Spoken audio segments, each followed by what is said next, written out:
Kinshasa n'était pas en reste. Gentini Ngobila a écarté désormais l'intransigeance de l'exécutif provincial face aux constructions anarchiques. Au nom de toute la population de Kinshasa, je tiens à remercier particulièrement son Excellence M.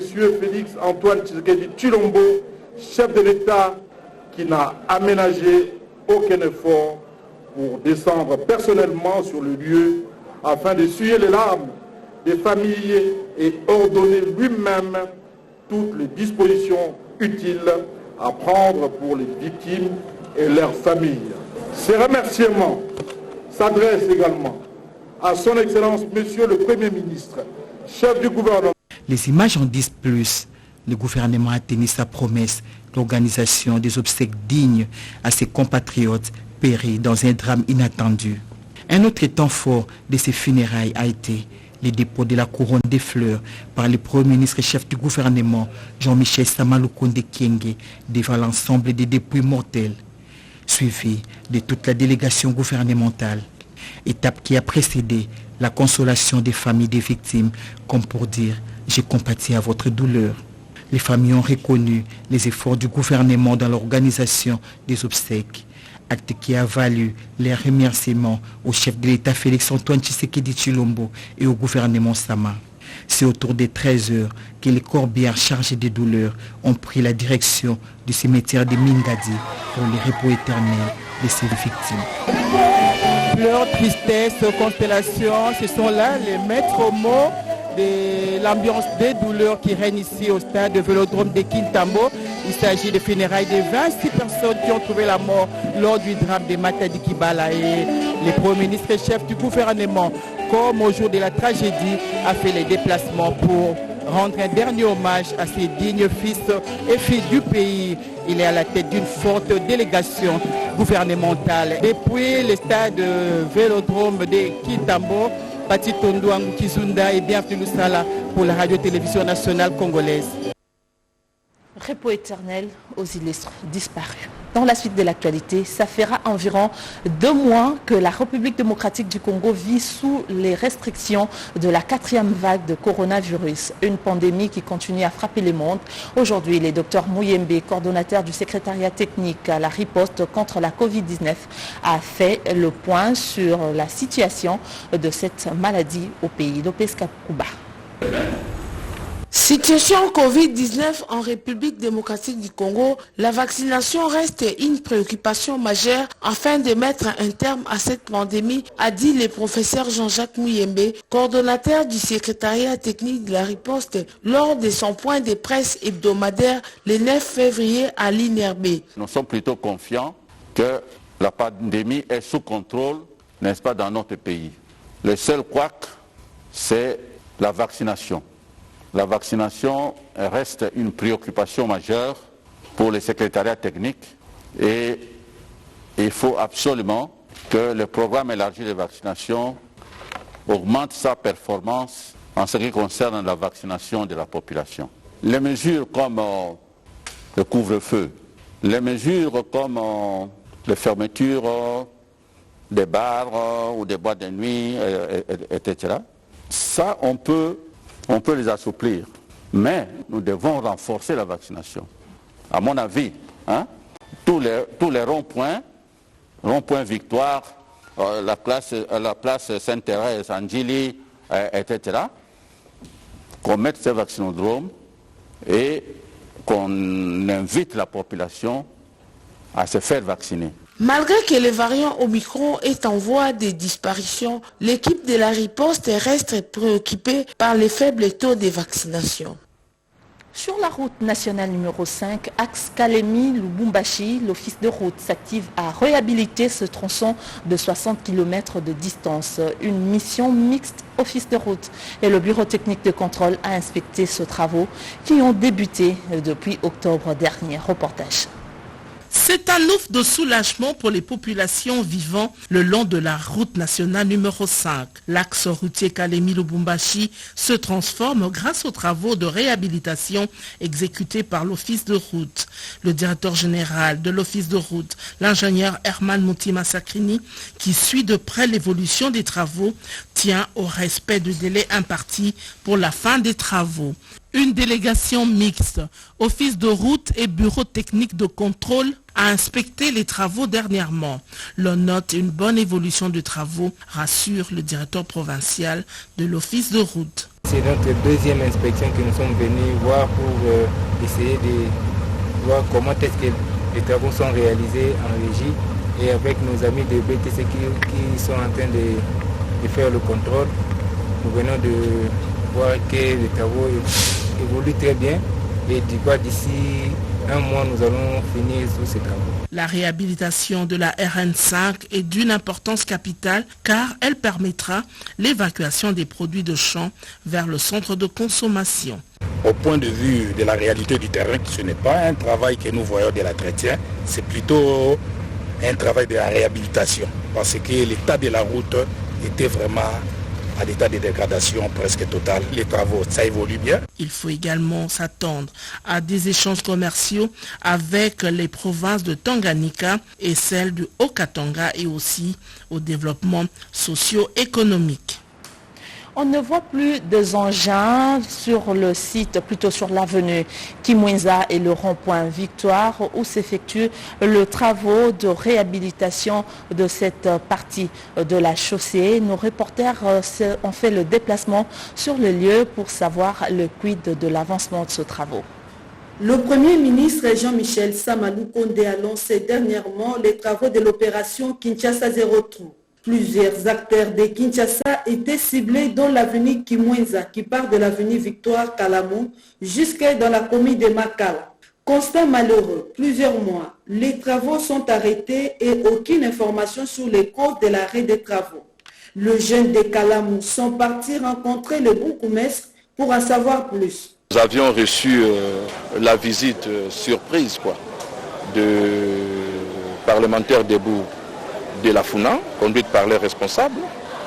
Le plus grand problème, ils sont venus un peu s'acquérir de la situation parce que depuis un certain temps, les travaux qui ont été lancés sur Victoire et sur Avenue Kimwenza, il n'y a pas jusque-là des avancées significatives.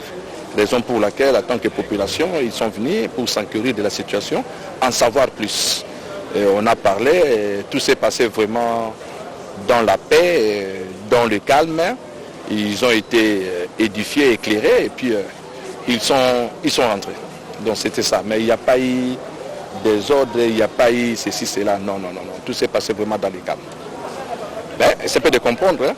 Kalamou, Victoire, c'est le système nerveux de la ville de Kinshasa. Hein? Donc, faut pas, donc toute la République est alertée. Donc tout s'est passé dans le calme, il n'y a rien. La population a voulu seulement savoir pourquoi est-ce que les travaux n'avançaient pas. Et on a parlé très bien, ils ont compris et puis ils sont partis. Merci, ok, d'accord. Ce n'est pas un cas isolé. Le genre de situation se rencontre à plusieurs points de la capitale où les travaux ont été lancés. Les autorités concernées sont interpellées pour que les travaux reprennent le plus rapidement possible afin de soulager la population. À Lubumbashi, dans la province du Haut-Katanga, début de l'opération d'identification de bénéficiaires directs du projet d'appui au bien-être des enfants et jeunes impliqués dans la chaîne d'approvisionnement du cobalt. C'est une opération lancée en présence du conseiller spécial du chef de l'État en matière de mines. Boulakatou est déterminé à redorer la belle image de la ville de Likasi. 3 entreprises sont engagées pour reconstruire et moderniser toutes les routes de la deuxième ville du Haut-Katanga. Le gouverneur a visité la route Lubumbashi, les avenues Kamanyola, Circulaire, Lumumba et Mobutu à la commune de Panda. Le chef de l'exécutif provincial a déploré le fait que les camions transportant les minerais ne respectent pas les tonnages qui vont jusqu'à 100 tonnes. Sur le champ, Jacques Ablakatou a instruit le maire de Likasi pour installer le pesage. Aucun camion chargé au-delà de 30 tonnes ne peut circuler au centre-ville de Likasi. Il nous revient de construire aussi une route de contournement. C'est une route de plus ou moins 27 km que nous allons faire partout de la route Kolwezi jusqu'à Boulou. Concernant le projeté sous la rivière Panda, le gouverneur Jacques Ablakato est satisfait de l'évolution des travaux qui sont au séjour à 80%. Et cela va faciliter l'asphaltage de la route Likasi qui est la Balanda. Ainsi, relier la ville de Likasi en RDC à celle de Solwezi en Zambie. Dès cette semaine, les pourparlers sont en vue entre le Haut-Katanga et la province nord-occidentale de la Zambie. Le chef de l'exécutif provincial appelle la population de la ville montagneuse à l'apaisement. C'était un reportage de Didier Mumba de la RTNC Lubumbashi sur la réhabilitation de la voirie urbaine de Likasi. Insécurité à Chuapa, le phénomène Kuluna prend aussi corps dans cette province. Pour l'éradiquer, le gouvernement central a remis des véhicules 4x4 pour la mobilité de la police et autres services commis à la sécurisation de la population. Le gouvernement central a répondu positivement au plaidoyer du gouvernement provincial de la province de la Chuapa, qui avait sollicité de moyens logistiques pour la mobilité de services de sécurité provincial afin de lutter contre la criminalité, le banditisme et le phénomène Kuluna. C'est le gouverneur intérimaire de cette province, Toussaint Elessé, qui a présidé cette cérémonie officielle de remise au nom du gouverneur Pancras Bongonkoy en mission de travail. 6 jeeps type Isuzu aux membres du Conseil provincial de sécurité restreinte, notamment la police nationale congolaise, Agence nationale de renseignement, la Direction générale de migration, les forces armées de la République et le ministère provincial de l'Intérieur, sécurité et affaires coutumières. En politique, l'UDPS, Fédération de Mbujimaï, s'insurge contre tout celui qui tentera de déstabiliser les institutions démocratiquement élues. Ils ont marché sur les artères de la ville de Mbujimaï pour manifester leur participation et leur soutien à l'actuel gouvernement. La Fédération de Mbujimaï a organisé ce jeudi 10 février une marche de soutien au président de la République, Félix Antoine Tshisekedi Tshilombo, et aux institutions du pays. Cette marche à laquelle a pris part les partis politiques de l'Union sacrée est partie du siège du parti présidentiel à Moualoussé, dans la commune de la Mouya, en passant par les ronds-points de l'Étoile à Dibendi pour chuter au gouvernorat de province dans la commune de Djoulou. Sur place, devant la gouverneure de province intérimaire du Kasaï oriental, Jeannette Longa Moussamba, le président fédéral Jean-Paul Mbwebwe Kapo a lu avant de déposer entre les mains de l'autorité provinciale la motion de soutien au président de la République et aux institutions du pays. Dans ces documents, l'UDPS Fédération de Mbujimaï réitère sa confiance et son soutien inconditionnel au président de la République et qu'elle ne tolérera aucune tentative de déstabilisation des institutions de la République. Par cette occasion, l'UDPS Fédération de Mbujimaï lève les tons contre la tentative de coup d'État en République démocratique du Congo. La Fédération de l'UDPS Mbujimaï met en garde tous les classiques et nostalgiques des régimes dictatoriaux de crise de mémoire que le peuple congolais, les FARDC, la police nationale et toutes les forces vives du pays n'accepteront jamais un coup de force comme un moyen d'arriver au pouvoir. C'est dans la discipline du parti que les combattants ont quitté le gouvernorat de province, mission accomplie. Recueillir et confronter le détail entre les statistiques des emplois créés et communiquer à la société sino-congolaise de mines Sicomine et celles déclarées aux établissements sous sa tutelle. C'est à cet exercice que se livrait Claudine Ndoussi, ministre d'Emploi, Travail et Prévoyance sociale. Il était question pour la ministre de l'Emploi, Travail et Prévoyance sociale d'examiner la situation des emplois déclarés à la commission gouvernementale chargée d'évaluer le contrat chinois et ceux déclarés aux établissements sous tutelle, à savoir la SNCES, l'INPP et l'ONEM. Il se dégage que les effectifs déclarés par la Société sino-congolaise des mines à la commission gouvernementale sont de 7 428 emplois. directs et indirects créés, dont plus de 5000 occupés par les nationaux et 1566 par les expatriés, en témoignent les DGA de la SICOMINE. Nous faisons de notre mieux pour rester dans les normes qui sont dictées par le ministère du Travail, en ce qui concerne l'emploi, premièrement, et deuxièmement, en ce qui concerne la prestation de nos travailleurs. Nous faisons de notre mieux pour les mettre à l'aise, avec tout un chacun pour se retrouver. Ayant constaté les écarts importants dans les chiffres avancés et déclarés par la SICOMINE aux différentes structures sous tutelle, la patronne de l'emploi a instruit les experts de procéder à l'harmonisation de toutes les données transmises. Claudine Doucy-Kembe a recommandé à la SICOMINE de communiquer aux établissements sous tutelle la situation actuelle relative à tout mouvement du personnel, y compris les périodes concernées par ceci, et aussi de fournir en son cabinet de travail les noms de services de placement ou de sous-traitance qui travaillent avec l'entreprise. L'Iran veut s'investir en République démocratique du Congo dans le domaine de l'entrepreneuriat. C'est ce que l'ambassadeur de la République islamique d'Iran en RDC est venu proposer au ministre de l'entrepreneuriat, petites et moyennes entreprises, Eustache Mouhanzi, en vue de sa matérialisation dans le tout prochain jour, nous dit Mireille Ndeke.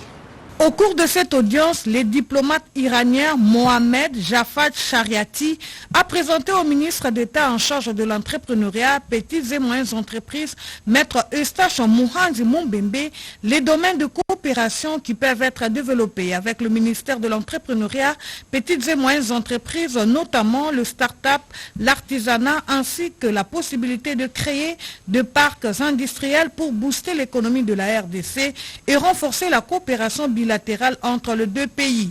Le secteur qui concerne à la responsabilité de son Excellence Monsieur le Ministre, c'est un secteur très important dans le but de créer les emplois et entrepreneuriat.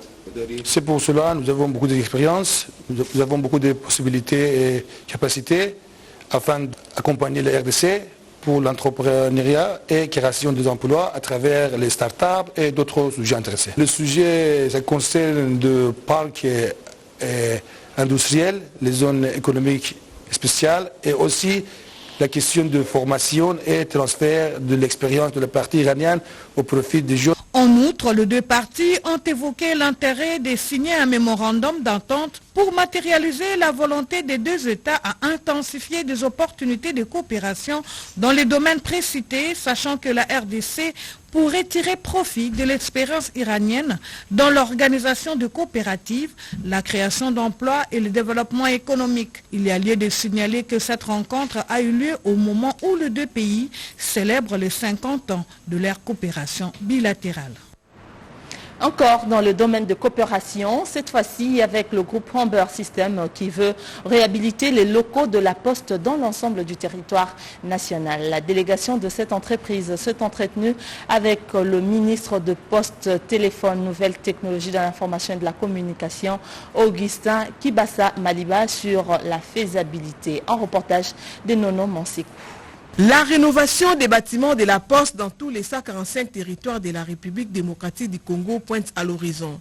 Pour ce faire, les investisseurs américains, arabes et égyptiens du groupe Humber System, spécialisés dans la transformation numérique et la sécurité nationale, conduite par le directeur général du réseau national des télécommunications et satellites, M. Richard Achinda, ont présenté au ministre des Postes, Télécommunications et Nouvelles Technologies de l'Information et de la Communication, Augustin Kibassa Maliba, les projets relatifs à la construction et à la réhabilitation des locaux de la Poste dans les territoires congolais. Ils se sont convenus aussi du renforcement des services du Renatelsat.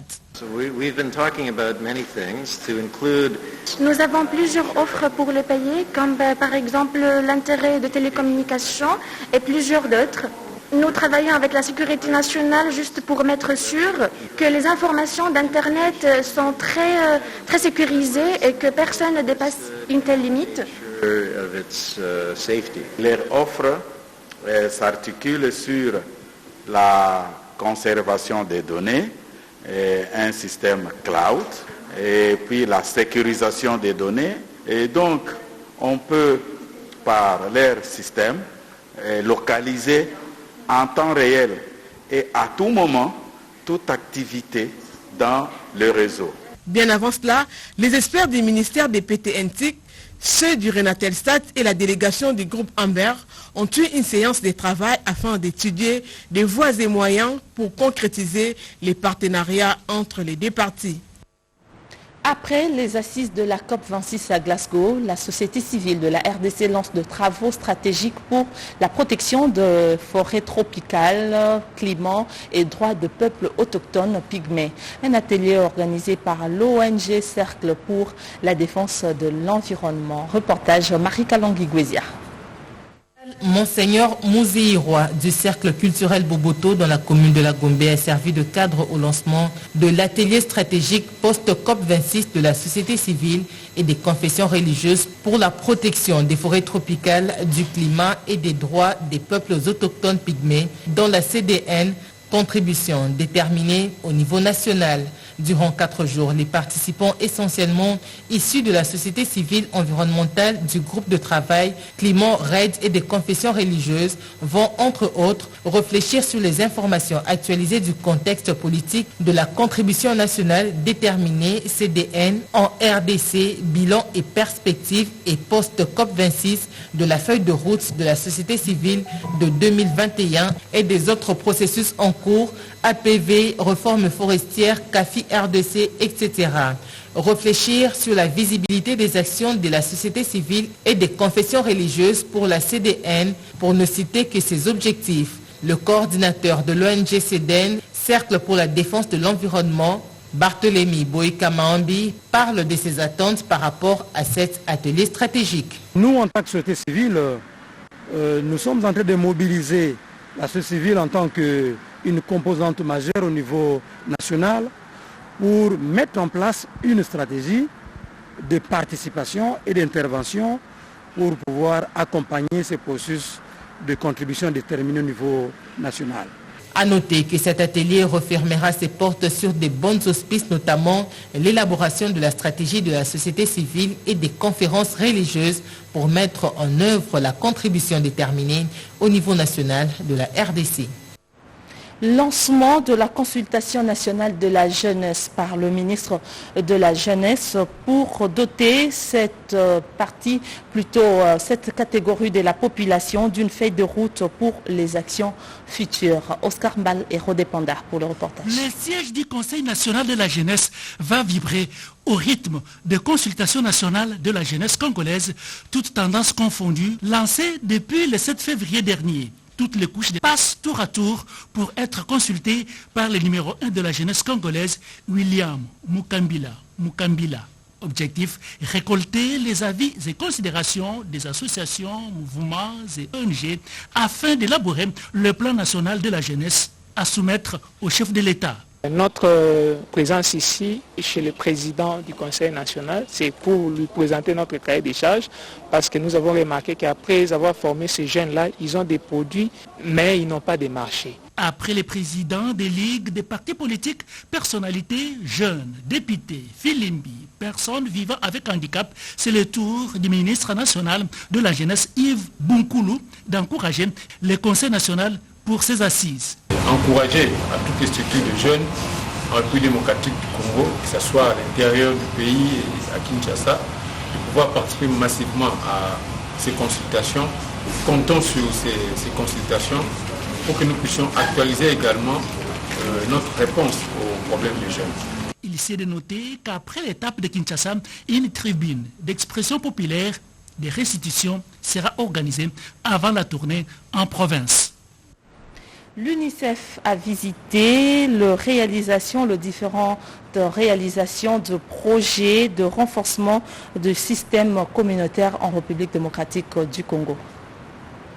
Ils étaient dans la rue il y a quelques temps, hébergés dans les centres de rééducation. Les enfants en situation de rue ont appris les métiers, notamment la menuiserie, la coupe et couture, et suivent les cours d'alphabétisation. C'est la matérialisation du projet de renforcement du système de protection communautaire des enfants et jeunes de Kinshasa en situation difficile. Projet mis en œuvre par la division urbaine des affaires sociales et exécuté par le consortium AA et Régère. réseau des jeunes et enfants de la rue. Ça fait 4 ans, nous sommes à la fin d'un projet que nous avons réalisé avec l'appui de l'ambassade du Canada. Et ce projet-là partait de la petite enfance jusqu'à la communauté. Tout le travail avec les enfants qui sont hébergés dans les centres, et tout le travail sur le renforcement des capacités des éducateurs, des prestataires de soins et aussi tout le travail avec la communauté. Nous voulons que la communauté soit une source de solutions. L'objectif de ce projet est d'améliorer la prise en charge des enfants et jeunes en situation difficile de la ville-province Kinshasa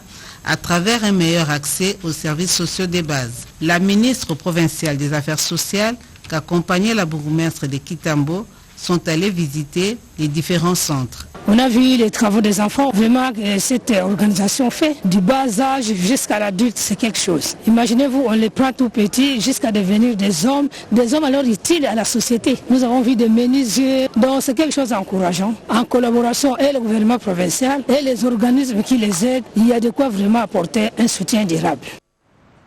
L'école de guerre de la République démocratique du Congo vient de signer un partenariat avec l'université de Kinshasa pour la formation en master des officiers militaires. Objectif, se rendre compétitive l'armée et puis maîtriser les conditions environnementales et tant d'autres paramètres de guerre. Reportage Rodépanda. La défense du pays est garantie par une meilleure armée avec des hommes bien formés et bien équipés. La guerre n'étant pas seulement un exercice d'échange de coups de canon, cela exige une intelligence qui conçoit et monte des plans et stratégies. L'université reste le sommet par excellence de formation de ces intelligences. Cette logique a poussé l'école de guerre de la RDC de signer un contrat de partenariat pour la formation des officiers des forces armées congolaises. D'où la création d'une nouvelle filière de master pour former les militaires en matières académiques, ce qui vient compléter la formation militaire déjà acquise, tout en remerciant le président de la République, chef suprême des armées. La finalité de l'école de guerre, c'est de doter la République démocratique du Congo en général et en particulier les forces armées de la République démocratique du Congo, les experts dans le domaine de défense et sécurité. Et vous comprendrez que ce sont les universités qui ont cette expertise. Nous remercions les autorités, les recteurs ainsi que les comités de gestion et tous les professeurs et accepter d'ouvrir ces masters qui n'existaient pas. C'est une filière qui va s'ouvrir à l'université. Le recteur de l'université de Kinshasa, le professeur Jean-Marie Kayembe, s'est dit satisfait de ces grands jours qui apportent l'innovation en matière de guerre en RDC. La guerre, elle se prépare en laboratoire. C'est une question d'esprit, de l'intelligence. Voilà pourquoi notre armée se joint à l'université, d'où doivent partir les plus grandes stratégies. La conception, c'est le rôle d'une université. L'école de guerre est celle qui formera davantage des officiers supérieurs qui aideront notre pays à retrouver sa place. Qui veut la paix prépare la guerre, la formation des officiers évite au pays des surprises, des ennemis. Suivez à présent ce reportage que nous propose la réalisation sur la réunion du comité de pilotage du projet d'appui du développement intégré. Au cours de ces travaux, les experts ont fait savoir que le projet PROADER a connu plusieurs difficultés, entre autres le retard remarquable de recrutement du personnel technique, l'implantation des antennes du projet. Le comité de pilotage en a validé le rapport d'activité pour l'année 2021. C'est grâce à lui d'ailleurs, son Excellence le ministre d'État François Bobota, que nous avons repris les activités au niveau des PROADER qui étaient en berne depuis plus de 11 mois. C'est un budget très équilibré, ambitieux, équilibré, mais qui demande un suivi. À la culotte, comme m'a instruit le ministre d'État, le ministre de l'État, François Bobota. L'envoi au niveau de la BAD pour l'obtention de l'anneau, sa mise en œuvre, et nous projetons aussi dans les jours à venir de valider les manuels de procédure. Le coordonnateur du PROADER, Joseph Mwamba-Lubemba, a sollicité l'adoption et l'approbation du PTBA 2022 du projet pour répondre aux besoins agricoles dans les provinces du Kwango, Congo central, Maïndombe, les Trois Kasaï et Kwilu. Les défis à relever, c'est 1. Être réellement présent sur le terrain. 2. Faire en sorte que les actions du projet bénéficient à la population. Et 3. Être content que la jeunesse n'équipe plus le milieu rural pour parce qu'elle aura trouvé ce qu'elle vient chercher. Le PROADER est un projet de la RDC à caractère agricole, financé par la BAD. En religion, le conseil épiscopal se concerte pour négocier dans la même direction les saluts des âmes. C'est l'essentiel de la réunion d'harmonisation de vues entre le membre du conseil épiscopal de l'Union des églises indépendantes du Congo. Diane Balaka et Jojo Ndibou pour le reportage. Pour prétendre avoir le pouvoir d'excommunier l'un ou l'autre fidèle dans une église, il faut absolument en avoir le droit et seulement le plein droit reconnu par toutes les institutions du pays. Les membres de la direction nationale et du conseil épiscopal de l'Union des églises indépendantes du Congo n'expliquent pas sinon ne comprennent pas le comportement de Monseigneur Simon Maluka, qui s'éloigne trop de ses principes fondamentaux. Ainsi donc, la soi-disant liste de excommuniés n'a de la valeur que pour M. Simon Ndinga et tous ceux qui l'ont accompagné dans cet exercice triste. D'ailleurs, indigne d'un homme de Dieu. C'est sur cette conclusion que s'est clôturée l'Assemblée de membres de l'Union des églises indépendantes du Congo. Nous demandons aux instances compétentes, et entre autres la présidence, le conseil de ministres, la CIME et toutes les juridictions compétentes de pouvoir se saisir de ces dossiers et de demander à ce monsieur Ndinga de ne plus engager l'Union et de laisser l'Union libre fonctionner sous la houlette de l'archevêque Lambalamba Léonard. Voilà un cas d'agissement qui n'honore pas la plupart de nos communautés religieuses. Vous avez donc compris que c'est la fin de ce journal. Mesdames et messieurs, merci de nous avoir suivis à travers le monde. Dans 30 minutes, Sandra Niangue reviendra pour la grande édition du journal. Moi, je vous retrouve encore demain avec le même plaisir. D'ici là, portez-vous bien et au revoir.